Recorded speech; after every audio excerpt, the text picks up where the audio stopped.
Good morning बच्चों, ये class 8 की न्यू मैथ की बुक है। पुरानी बुक्स में सिलेबस लगभग सेम होते हैं, थोड़े बहुत अंतर होंगे तो आप उसको घबराइएगा नहीं। ये हमारा 8 का सिलेबस है। सबसे पहले हमें रेशनल नंबर्स के बारे में पढ़ना है। हम आते हैं अपने first exercise rational number. Rational numbers होते क्या है? The numbers of the form a by b where a and b are integers and b is not equal 0 are called rational number। Rational number होता क्या है? मैंने 7 में एक बार आपको समझाया था, अगर आपको याद होगा तो, कि रेशनल नंबर को जब हम a by b या p by q के रूप में लिख सकें and denominator is not equal 0, यानी b इज नॉट इक्वल 0, यानी b अगर डिनोमिनेटर 0 के इक्वल है तो रेशनल नंबर नहीं होगा। ईच ऑफ द नंबर्स, जैसे यहां पर एग्जांपल आपके दिया हुआ है, रेशनल नंबर है।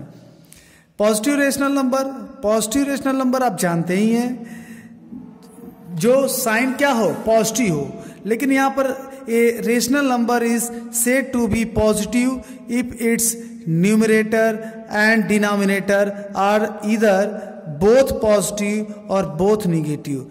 वो पॉजिटिव कब होता है? जब उसके डिनोमिनेटर और न्यूमरेटर दोनों क्या हो, या तो पॉजिटिव हो या तो निगेटिव हो। जैसे मैं आपको समझाता हूं, कई बच्चे सोच रहे होंगे कि सर ऊपर भी ये माइनस में दिया हुआ है, तब ये पॉजिटिव कैसे हुआ? बता दूं मैं बच्चे कि जब दोनों ऊपर नीचे साइन एक ही होता है, तो मैंने बताया था कि माइनस, इसका एक तरीका होता है, ऐसे तो डायरेक्टली हम साइन हटा देते हैं क्योंकि ऊपर नीचे माइनस से माइनस कट जाएगा, ऐसा नहीं होता है।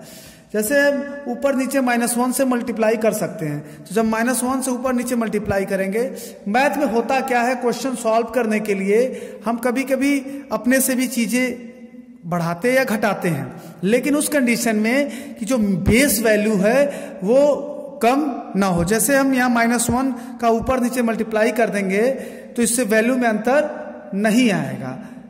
आएगा वैल्यू में अंतर? नहीं आएगा। हम दोबारा कर देंगे तो हमारी सेम वैल्यू मिल जाएगी।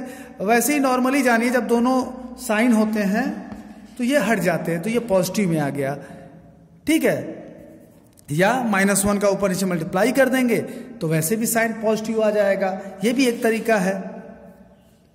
Negative integers negative rationals. A rational number is said to be negative if its numerator and denominator are of opposite sign। यानी इसमें कह रहा है न्यूमरेटर और डिनोमिनेटर के जो साइन होते हैं वो जब अपोजिट होते हैं, यानी ऊपर का न्यूमरेटर माइनस हो नीचे पॉजिटिव हो, या नीचे माइनस हो ऊपर पॉजिटिव हो, तो ये निगेटिव इंटीजर्स कहलाते हैं। आप ये जानते हैं, ये सब आप पढ़ चुके हैं अगर याद होगा आपको तो। जैसे यहां पर आपके एग्जांपल दिया, पहला प्रॉपर्टी दिया हुआ है, a by b is a rational number and m is a non zero integer then. यानी ये क्या बताने की कोशिश कर रहा है? जैसे a by b हमारा रेशनल नंबर है और m जो है नॉन जीरो इंटीजर्स, यानी नॉन जीरो इंटीजर्स है अगर m, तो ऊपर नीचे अगर m से हम मल्टीप्लाई कर देते हैं ऊपर नीचे, तो वैल्यू क्या होगी? वैल्यू चेंज होगा? नहीं होगा। जब हम सेम साइन से ऊपर नीचे मल्टीप्लाई करते हैं तो कभी भी वैल्यू चेंज नहीं होगा। ये मैंने आपको बताया था, और इससे पहले भी मैंने, जब भी आपका चर्चा चल रहा था तो मैंने बताया था। जैसे अगर सपोज दैट हम ले लेते हैं -3/4 ले लेते हैं और हम इसमें 2 से मल्टीप्लाई करते हैं, तो आपकी वैल्यू क्या आएगी? वैल्यू आपकी आएगी -6/8। लेकिन जब हम इसको सॉल्व करेंगे 2 3 जा 6 और 2 4 जा 8, यानी हमारी सेम वैल्यू मिल गई। आप देखिए -3/4 हमारी सेम वैल्यू मिल गई, तो वैल्यू में कोई अंतर आया? नहीं आया। वही चीज आपको पहली प्रॉपर्टी समझा रहा है कि जब भी हम किसी रेशनल नंबर में हम किसी नॉन जीरो या पॉजिटिव एक ही साइन के नंबर से ऊपर नीचे मल्टीप्लाई करते हैं तो वैल्यू चेंज नहीं होती है। सेम वही डिवाइड में भी होता है, अगर ऊपर नीचे हम सेम नंबर से डिवाइड करते हैं तो भी वैल्यू में चेंजिंग नहीं आती है, क्योंकि अगर हम डिवाइड करने के बाद हम मल्टीप्लाई करें तो भी सेम ही आना है।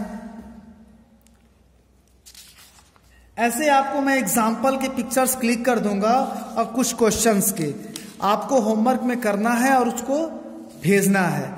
और जो बोर्ड पे पढ़ाने वाली चीजें होंगी जो ऐसे नॉर्मली नहीं हो पाएंगी, उसको मैं बोर्ड के वीडियोस के द्वारा आपको मैं पढ़ाऊंगा। आप घबराइएगा नहीं, बढ़िया से पढ़िए, समझिए उसको, और कोई समस्या होती है तो आप मुझे बताइए।